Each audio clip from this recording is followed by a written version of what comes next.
Hi guys, welcome back to my channel. I'm back with another recap of Tyler Perry's Sistas, Season 8, Episode 9, Missing Pieces.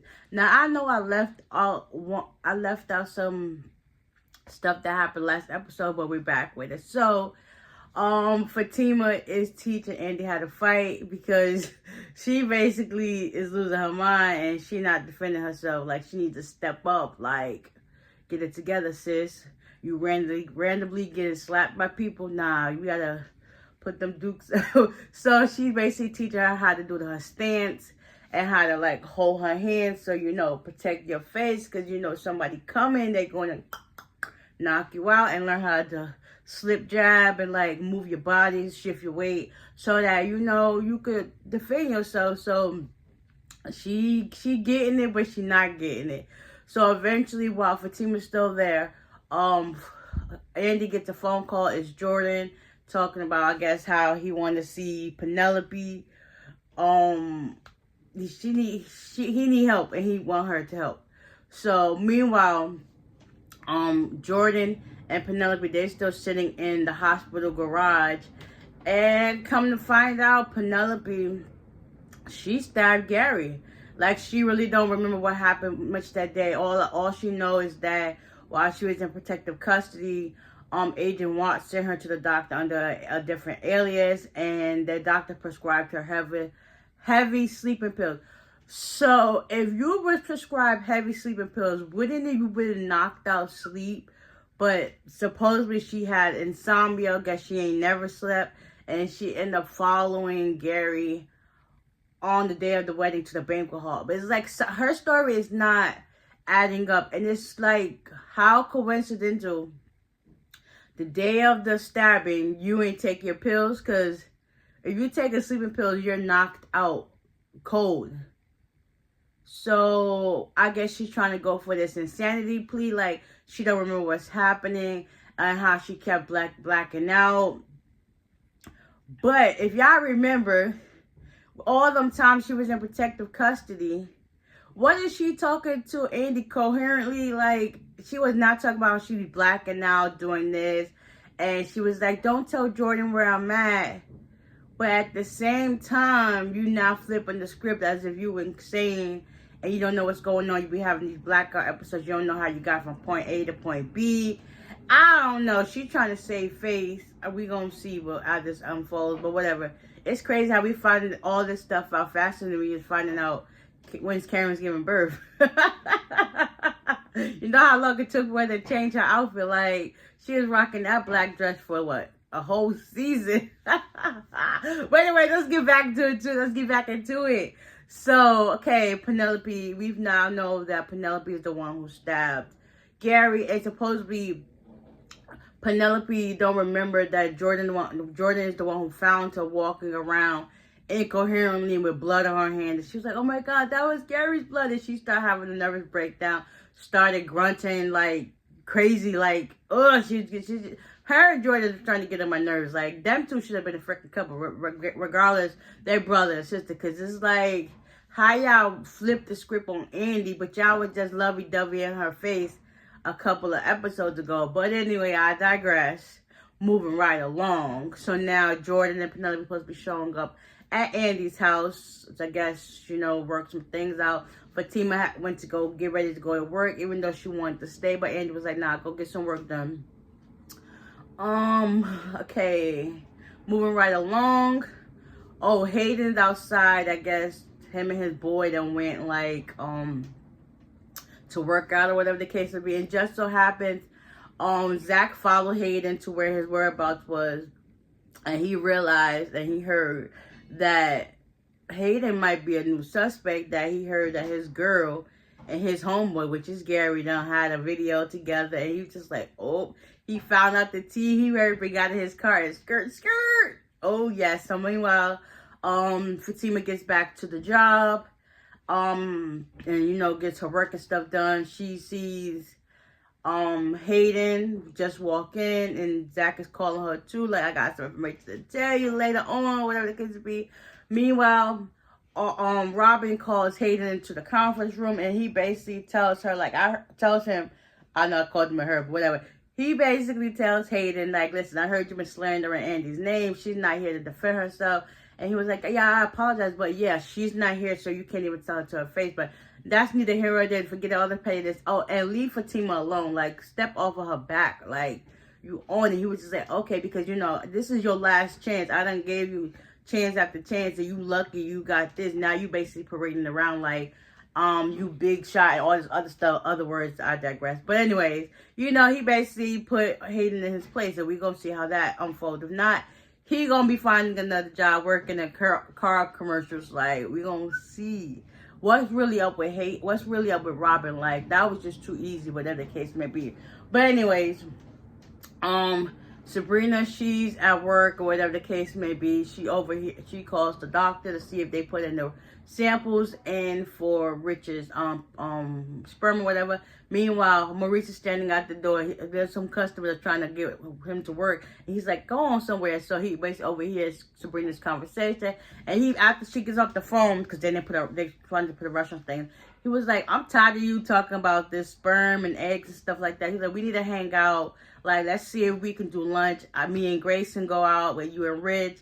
And he was like, well, Sabrina was just like, let me see if he could swing that. And Maurice was like, he works at a juice bar. Like, what the heck?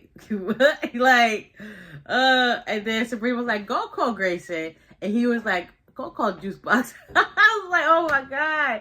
Maurice with the comebacks is forever a timeless classic. Like, we needed Maurice in the work field with the comebacks, because him and Paige, he be out of her neck. Then he be getting on Sabrina too. Like, okay. The stuff with that, it was just so cute. Like, yes, we missed this.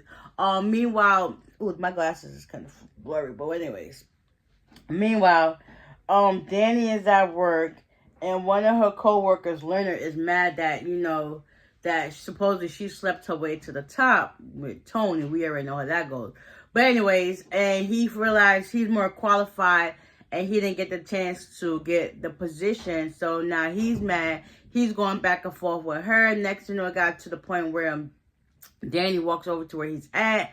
And then Tony had to come in and, like, try to say, listen, all these people can hear y'all, or whatever the case may be.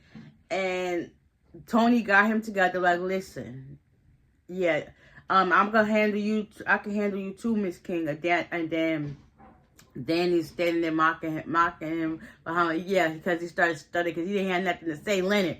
And basically, Tony was like, listen, I'm your boss too. Like, regardless of what you may think, that's not happening and that's not true. So Leonard ended up walking off because, you know, I guess he could find him another job too. And then he was like to Danny, do you think we can handle this? Like, he's right. We do need to keep our relationship a little bit more professional, because Danny was like, you think you can handle this? He was just like, no, I know I can, but can you? And he was like, you the one who was like, you was at my desk the other day trying to look for some paper, and next thing you know, you ended up with your head underneath my skirt. And he was like, yeah, you're right. And then she walked away, and he was just like, damn. Yeah, I don't think I can handle it, but we gonna have to try. Yeah. So that got nipped in the bud. Karen and Pam, they're at the salon, whatever it could be. Aaron comes in and talks. They basically talk about the business proposal, and he was like, yeah, my church does the same thing. He was like, yeah, we got it good. And basically he found out what Miss Marie was up to and all that stuff. He's like, yeah, but next, you know, after this running, I want to be upfront and in the know of everything, because I am a business partner. And he basically not a silent one, so he wants to be active in all hands. The next thing you know, she ended up getting a kicking sensation in her stomach, Karen. And he was like, would you like to feel? He was like, if that would be okay with you. She was like, cool. Just so it happens, I missed this part too. Zach was on the phone with Fatima, and he basically let her know that he was going to visit Karen, and if that was okay with her. She was like, yeah, we cool. We got a little water under the bridge, and that's what's up. So next you know, as Aaron was touching the babies, Zach walks in. He got this look on his face like, yeah. So eventually they have a little moment where they feeling on the babies and making sure everything is cool. Sabrina, Grayson, Rich and Maurice, they finally had their lunch date, and whatever the case may be, they started talking about basketball. And then Grayson brought up the fact that what's the whole issue between the sperm and Sabrina and the egg. And then Maurice was just like, and then Sabrina was like, we just talked about that. He was like, listen, I'm tired of hearing about bouncing balls and bouncing baby. But then again, bouncing balls do sound good. Like, okay. And then next thing you know, Sabrina was like, because Rich and Grayson was talking about how Rich was like, he's a Hawk fan. And then Grayson was like, I'm with LeBron all the way. And then, yeah, next, Sabrina was like, yeah, I used to play basketball when I was in middle school and high school. And then Maurice was like, yeah, okay, Angel Reese. Like, him with the comebacks is like fire this season. So, they having a good time or whatever the case may be. Hudson gets back to the hospital.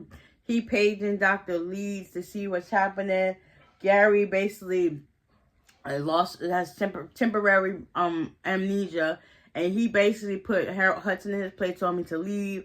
Next thing, he ended up going back there later on to see where he was at. He wasn't on the list or whatever the case, because supposedly Gary ends up getting missing while he's talking to the doctor outside. Tamara overheard the conversation, and she was like, I'm just going to go see Gary. But, he was like, so what's this with the amnesia? He might not remember anything. She took that to her family, like, okay, that might work in my favor. Like, he don't know who I am, and that's going to be good, because Hudson thought she was going to see him. He's like, no, I just talk to him later when he gets released. Next, Hudson goes back to the room. Gary's not there. The nurse is not there. And was like, where is he? He's like, he don't got nothing on the schedule for his test. And it's just like, where is Gary? Next, Andy's at home. Who pops up? Gary in his hospital gown. Like, for him to have memory loss, he obviously remembering some things. Like, he's remembering something. Or maybe he is going to use that to his advantage, like Hudson was saying. Like, but who knows? Who knows? Yep, so now Gary is basically in plain dress clothes. Next, who shows up for the next week episode? Robin. And Gary was like, are you expecting anybody? And it was just like, hey, Gary, I wonder how this is going to play out. It's like, it's starting to get juicy to some extent, but this is like, speed up these episodes. Like, let's figure out when Karen's giving birth. So hopefully she don't got that long to go. I'm thinking she probably got like 2 more months to go. Because by this time, she's like 7 months. Who knows? Who really knows? But anyways, I hope I didn't leave nothing out for this episode, because it seemed like I covered all the bases and stuff like that. Yeah, because, Jordan and Penelope did finally show up at Andy's house, talking to her. And then, Penelope doing what she's doing, trying to throw shade at Andy. And she was like, to Jordan, I told you, no disrespect or an accusation. He was like, yeah, I'm sorry about that. We're going to see how this goes. And then Penelope's like, listen, if I can afford a hotshot lawyer, they're going to show up wouldn't be you. But you need me, though. My advice was wrong, but you need me, though. Like, you didn't take my advice wholeheartedly when I told you in the beginning that all you had to do was take the information, okay, have it, take what you had to do and leave. But you wanted to confront him thinking you can do big or bad, and your actions resulted in you losing your baby. I didn't make him push you and lose your baby. You did that on your own accord. So it's like some things, Penelope, you're like flip-floppy, and at this point, you starting to irk everybody's nerves, and we just want to see how this plays out. Jordan, you about to be on that bucket list too. Like, you about to get canceled out. Okay. But anyways, that's neither here or there. Hopefully, I didn't miss nothing out in this recap, and y'all stay tuned for the next one. Bye.